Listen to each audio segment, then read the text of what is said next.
Assalamualaikum warahmatullahi wabarakatuh. Apa kabarnya Nana? Alhamdulillah, luar biasa, sehat, kuat, cerdas, ceria. Oke. Untuk pembelajaran kita kali ini, kita akan belajar tema 6, panas dan perpindahannya, subtema 2, perpindahan kalor di sekitar kita. Untuk MUPEL SBDP KD 3.3 dan 4.3. Oke, sebelum kita mulai belajarnya, kita berdoa dulu. Bismillahirrahmanirrahim. Rabbi zikni ilman warzuqni fahman. Amin. Tujuan pembelajaran kita adalah: 1. Kalian bisa menjelaskan pola lantai dalam tarian daerah. 2. Kalian dapat mengembangkan pola lantai tari daerah.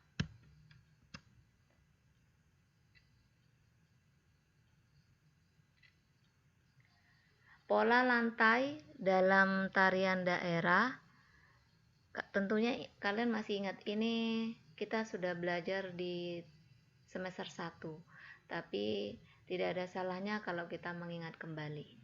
Pola lantai merupakan garis yang membentuk formasi penari saat melakukan gerak tari. Ada 2 pola dasar dalam pola lantai, yaitu lurus dan lengkung. Pola lantai lurus seperti pola lantai horizontal, vertikal, diagonal, segitiga, dan zigzag.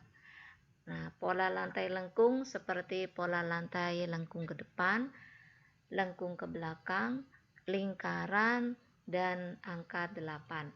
Nah, di sebelah kanan ini sudah ada contoh ya. Ada salah satu tarian, tari topeng. Tari topeng dari Jawa Timur menggunakan pola lantai vertikal saat menari. Nah, yang dimaksud vertikal berarti lurus gitu ya, dari depan ke belakang ya. Biasanya kalau misalkan, kalau kalian masih ingat dulu, kalau kita mau masuk kelas kan biasanya berbaris tuh depan kelas. Nah, biasanya lurus. Itu bisa kita sebut dengan vertikal.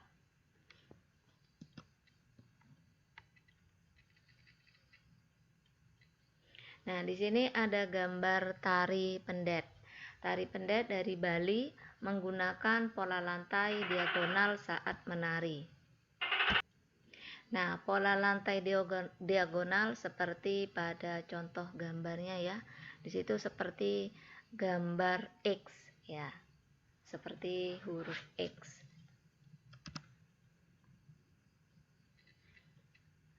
Mengembangkan pola lantai tari daerah. Setiap pola lantai dapat dikembangkan menjadi beberapa pola lantai lainnya. Contohnya tari saman yang memiliki pola lantai lurus ke samping atau kita sebut dengan horizontal dan zigzag. Pola lantai tersebut dapat berubah menyesuaikan irama musik atau gerakan yang berbeda dari sebelumnya. Jadi misalkan tari saman ya, tidak harus dia itu pola lantainya horizontal aja. Tidak, bisa dikembangkan atau digabung, pola lantai horizontal digabung dengan zigzag. Misalkan pada hitungan 1 dia pola lantainya horizontal. Kemudian hitungan mungkin ke 4, 5 atau ke berapa dia pola lantainya berubah zigzag ya. Bisa ya. Kenapa kok seperti ini? Ya, ini tujuannya supaya menarik gitu. Kalau misalkan cuma satu pola lantai saja kurang menarik, tapi kalau kita gabung, kita kombinasikan dengan pola lantai yang lain, ini jauh lebih menarik.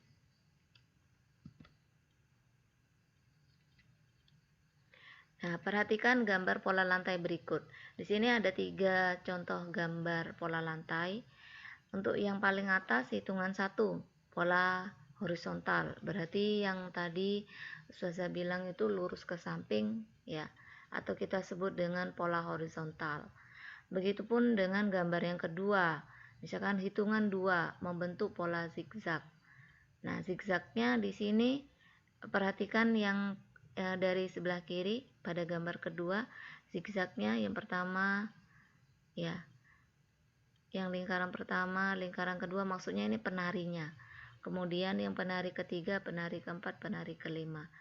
Nah, zigzagnya masih belum sempurna. Nah, kalau yang gambar ketiga atau hitungan tiga pola zigzag sempurna.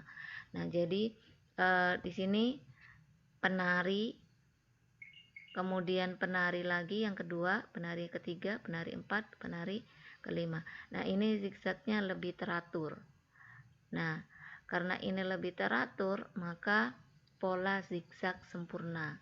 Tapi kalau yang kedua, ini kan masih belum sempurna, jadi bisa kita sebut pola zigzag gitu aja ya.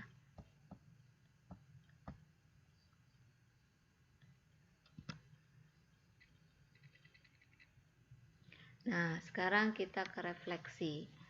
Anak-anak, apa sajakah yang telah kita pelajari hari ini? Pola lantai. Terus pola lantai itu kan tadi ada beberapa contoh, beberapa jenis. Nah, kira-kira apa saja itu? Oke, sambil diingat-ingat. Untuk penilaian atau asesmennya, carilah foto atau gambar tari tradisional, bisa dari buku atau internet. Nah, saat mencari informasi melalui internet harus didampingi orang tua. Kalau sudah dapat, dicetak ya, misalkan kita cari di internet, udah dapat nih gambar atau foto tari tradisional, kemudian kita cetak, baru langkah selanjutnya tempelkan foto atau gambar tari tradisional tersebut, ada di halaman 54 ke situ, tempelkan aja di sana. Kemudian yang ketiga, lengkapi informasi dalam kotak yang tersedia. Di situ ada beberapa pertanyaan, terus kalian bisa jawab. Nah, seperti biasa, jika sudah selesai bisa kirim japri ke wali kelas masing-masing. Baik anak-anak, begitu saja untuk pelajaran kita kali ini, semoga bermanfaat. Alhamdulillah kita sudah menyelesaikan pembelajaran kita kali ini. Sampai ketemu di pembelajaran selanjutnya. Assalamualaikum warahmatullahi wabarakatuh.